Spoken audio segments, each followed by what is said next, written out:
Okay, I just want to talk over this slideshow about a recent project I've been working on with a client of mine. And I won't lie to you, it was driving me crazy because the state of the kitchen when I walked in there was chaos. It was horrible. But I sorted it, and this is how. Um, and I bet you have experienced or are experiencing the same or similar things. Now, before I put this five-step mise en place system in place, the common kitchen problems were as follows, and they don't need to be in existence, if you like. They can be solved using this five-step mise en place system that I'm going to talk through now. Um, Chefs preparing food during service. This is one of the most annoying things that I come across. It's so common. It's so easy to solve. But so many people don't understand why it's happening and don't know how to fix it.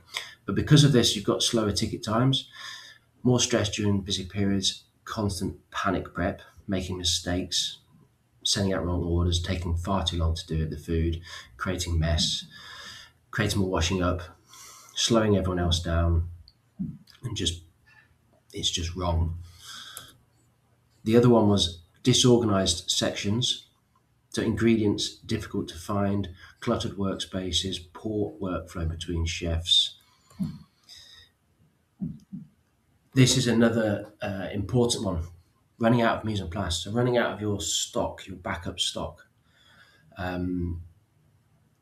think it creates service interruptions, last minute preparation, no backup system, no backup stock. You got again, and then because of this, you're prepping to order, you're prepping in service, which slows service down, which creates stress and anxiety, and it creates tension between the team and the waiting staff. Bless them, they're having to wait, they're having to explain to the customers why it's taking too long. It puts pressure on the out front staff as well as in the kitchen, and because it's taking so much longer to get all the food out, it's costing the business owner money. Very important that we solve all this. The other one that was an important find was poor service fridge organisation, unlabelled containers, ingredients stored randomly, slower movement during service. This is a common one, easily to solve. I'm going to show you how to do it in a moment. Inconsistent working methods, every chef working differently, which is something I also hate, because there's no system in place. They're not following our system, they're just working through panic. You know, they're not repeating the repeatable system. Communication problems between sections, between chefs, because they're just constantly on the back foot. They're not on the front foot. They're not in control. They're just working on chaos mode, not control mode. And it's such a common problem, but it's so easy to solve. And all this leads to weak communication, shortages reported too late, poor handovers between shifts, lack of awareness during service. So it's this creates tension between the team again, because when you're in such working in chaos, working in panic, and you're in a mess, and you're on the back foot again, you run out of stock, your section, your kitchen is in a mess, and not having the time to just continue the system, continuing your preparation, organisation as it could be done, you end up just washing up and tidying up, and you're wasting valuable time. And when the next shift of chefs start, that handover between chefs, it becomes awkward, because the other chefs want to walk into a section that's tidy, organised section, prepped, stocked out, labelled, ready to rock and roll. And it just doesn't need to be like this. Dirty, cluttered sections, again, reduced speed and efficiency, high stress levels, more mistakes during plating. Because you're on the back foot, you've run out of stock, your section's in a mess, you haven't got the right equipment clean because you've used more of it to prep with, and then you're just on the back foot again, you're just in panic mode, and it's just chaos. I've seen it so many times.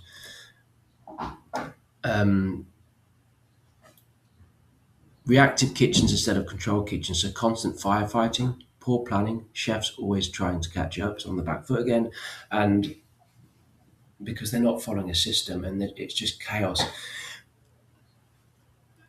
We all have shifts that are bad. We all have shifts we get caught out a little bit, some more than others. But the kind of situation I'm referring to is a kitchen that simply does not have a system in place, doesn't have anything to follow, no guidelines, and this is where it needs to stop.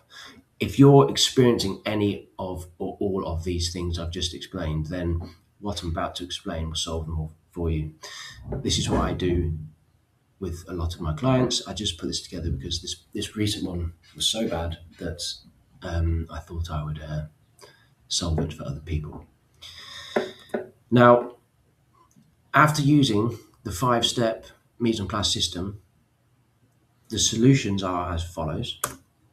Now, I've put this image together so you can visualize this system on paper as an image. Simplified, but it's a good way of explaining this. So this image here is number 1, number 2.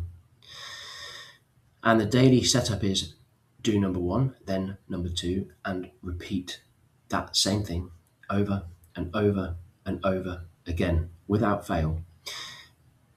Starting with number 1, self setup. What I mean by self setup is set yourself up before you start work.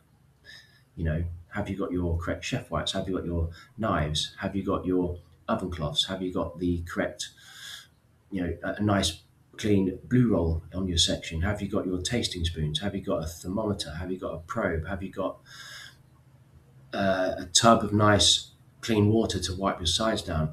All this stuff is part of your self setup before you start work. The amount of kitchens I've worked in where you see chefs just walk in and kind of make a cup of coffee and they kind of wait for orders to come on before they realise they're not ready for that, and that's where mistakes happen and that's where it all gets chaotic. So the first thing you do is set yourself up. The second thing at the bottom of number 1 is your section setup, which goes hand in hand with self setup. Right? Get your section ready. Be ready for your day's work. Put the effort in to do it. Once you've done that, you move on to number 2, which is your service fridge. Check your service fridge. Have you got the right stock? Is it in the right place? Is it stocked out? Is it labeled? Is it covered? Is your fridge clean? Is your fridge even turned on? The amount of times I've helped in kitchens in the first shift I've worked in, 12 o'clock comes, first order, my fridge isn't very warm. Well, you should have checked your service fridge. Once you've done those 3 things, you can then move to preparation, but the preparation has to be done in a separate preparation part of the kitchen. So when you've set your service fridge up for service, 12 or whatever time you open the doors for service, once those 3 things, your self setup, your section setup, and your service fridge setup is done, if you don't have checks come on, that's when you move to preparation on your preparation part of the kitchen. And when you do get checks on, you move back to your service fridge, your section. Now your preparation, when you've done it, you've completed it, it then stocks up your mise en place, which then in turn stocks up your service fridge as and when you need it. And these things just work on an oscillation, a perpetual cycle or system, without fail, and every single chef has to follow this without question. And the head chef is, amongst other jobs of course, but it's his job or her job to make sure this system is followed by everyone else working in the kitchen. And by doing this, your self-setup, chefs arrive prepared, organised and ready for service, sections set up, stations become cleaner, structured and easier to work from. Service fridge system, ingredients are organised locally for speed and consistency. Preparation system, prep is completed before service, not during service. That's the important thing here, because you've got your service fridge ready, it's stocked out, and your preparation section is on a different it's in a different area of the kitchen. It's solely and only for preparation, so that they don't get cross contaminated, if you like. Excuse the pun, but it's very, very important that you understand the difference of your service section and your preparation system section, and your mise en place maintenance. Is it up to date? Is it stocked out? Is it ready? And then chefs continuously reset, restock, and maintain control throughout the service. And this whole thing, it just happens on a non-stop cycle system. If you're not doing any of this, that's why your kitchen's a chaos. Any of you need more help, please message me via the links. I hope that's helped.